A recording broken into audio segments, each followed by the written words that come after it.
Hi, this is Samya Zulfikar, and you're watching Social Sciences. Today, we are going to discuss about political philosophy. Political philosophy is the study of how we organize our societies, both the way we actually do this and the way we might do it better. Our lives are inseparably intertwined with countless other people. Some of these people we know well, others we know vaguely, but the vast majority we shall never know at all.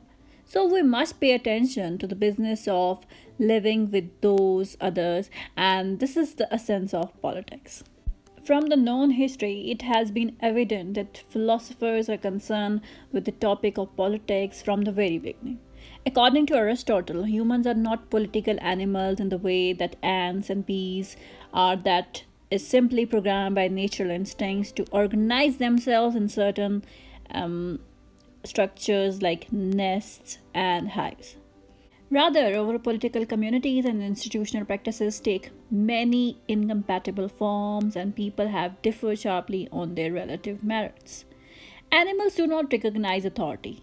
They have no notion of what it is to be represented by other wild beasts, and they do not fuss about wild beasts' rights, nor do they urge alliances or resistance to various practices within their herds for the sake of freedom and equality, or on the grounds that they are required as a matter of justice, that they possess or lack legitimacy, that they are part of or inimical to the common grounds, and so forth. However, such concepts seem central to the human politics and to our efforts to justify our political arrangements to each other. And in this video, we are going to address these political concepts such as freedom, equality, justice, rights, etc. in detail. The most important question will be to know, how are we to live together? Starting from the very concept of freedom, we can say that it is the most important concept in modern philosophy. What are the limits of individual freedom in a civilized society? Should we tolerate unlimited freedom of speech, no matter how offensive the views expressed? Can the state ever be justified in interfering with what consenting adults choose to do in private? When, if ever, is coercion acceptable? Are all laws obstacles to freedom, or are they the very condition of achieving it? Should we sometimes force people to be free, or is that a contradiction in terms? These are some of the major questions that came into our mind whenever we think about freedom, and the answers of these questions create a great impact on our lives, no matter who answer. Being a social animal, we are supposed to live in a society, and for living together, it requires cooperation of all kinds. That means curbing some of our selfish desires in order to accommodate other people's interest. Freedom is not usually a neutral term. Freedom seems noble and worthy. It is hard to imagine anyone declaring that they are fundamentally opposed to it. Freedom is about being able to make choices for oneself, to have a life of one's own, to be autonomous. Liberalism also considers individual freedom as supreme value that enables the individuals to act and speak as they choose. The liberal ideal is of a citizen left at liberty to pursue his or her own idea of good life, whatever it may involve, without interference from the state. But here the question arises that does freedom have any boundaries? Majority of us agree on the point that the limit of freedom must come when people use their liberty to harm others. Freedom to speech is good, but hate speech is not acceptable. Freedom to drive a car may be good, but no one is allowed to drive on crowded pavement.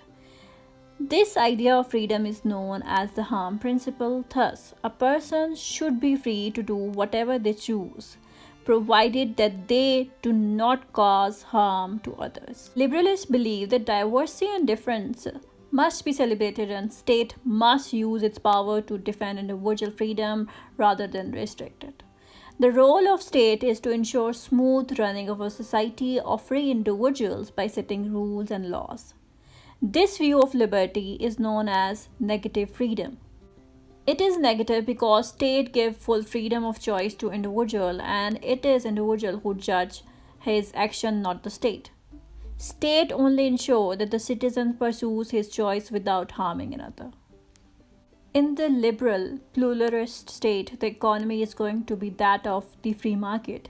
Capitalism, it shows that liberal accept inequality. When individuals compete with each other in the marketplace, there are always winners and losers.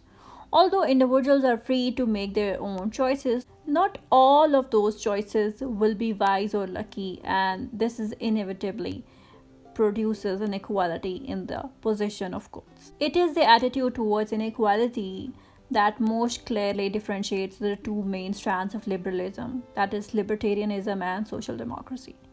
Libertarianism is the more relaxed about inequality, striving as it does for the unrestricted liberty of the individual acting in the private world of the free market.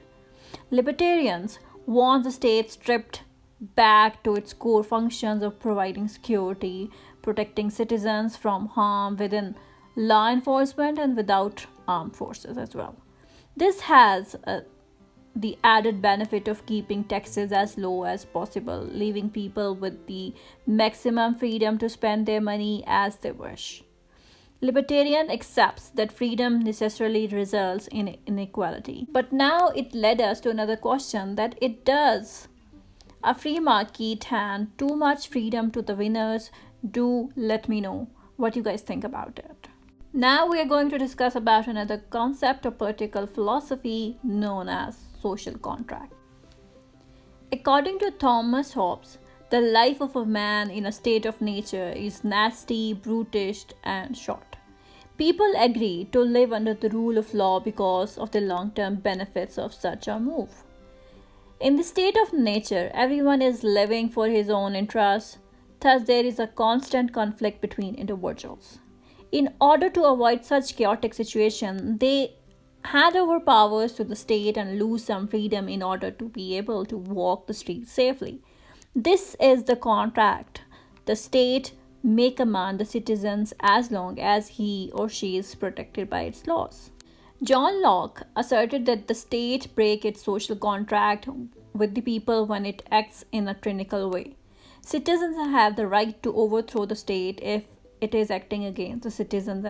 According to Rousseau, if the social contract is genuine and not based on lies and oppression, it is considered as actual expression of the rational will of the entire community, the general will, not merely some external protector of negative freedom. Now we are going to discuss about rights, which is a non-negotiable claim. That means if you have a right to something, then you must not be prevented from having or doing that thing. In addition, others are duty bound to allow or even enable you to exercise that right. Rights can be seen as a way of defending certain freedoms against the power of the state or against other citizens who may wish to deny us those freedoms. The idea of rights is an appealing one since it balances that of the social contract. While the social contract justifies the power that the state exerts over the citizens, rights impose limits on what the state can do to the citizens and also specify which freedoms the state has a duty to defend. It is believed that the possessions of rights is grounded in our very nature as humans, conferred on us by God. This approach sees rights as a part of the very sense of our humanity, placing them beyond the reach of politicians and the prevailing majority. This idea of natural rights is quite problematic in nature because this approach has failed to answer the question that how we know that we have these rights, how many rights we have, why there is disagreement between what constitutes a right, etc. And if we consider right as an inventive, then it is also problematic because if man created it, it has the authority to change it and abolish it as well. It is observed that there is a constant clash between different ideas that define rights, but still revolutionists use it as a tool to express their aspirations for a more just society. So we can say that rights bring a moral dimension to politics. Rights dominate modern understandings of what actions are permissible and which institutions are just. Rights structure the form of governments, the content of laws, and the shape of morality as many now see it. To accept a set of rights is to approve a distribution of freedom and authority, and so to endorse a certain view of what may, must, and must not be done. The twin concepts of the social contract and rights help to create the framework for a just society, a concept dear to the hearts of social democrats.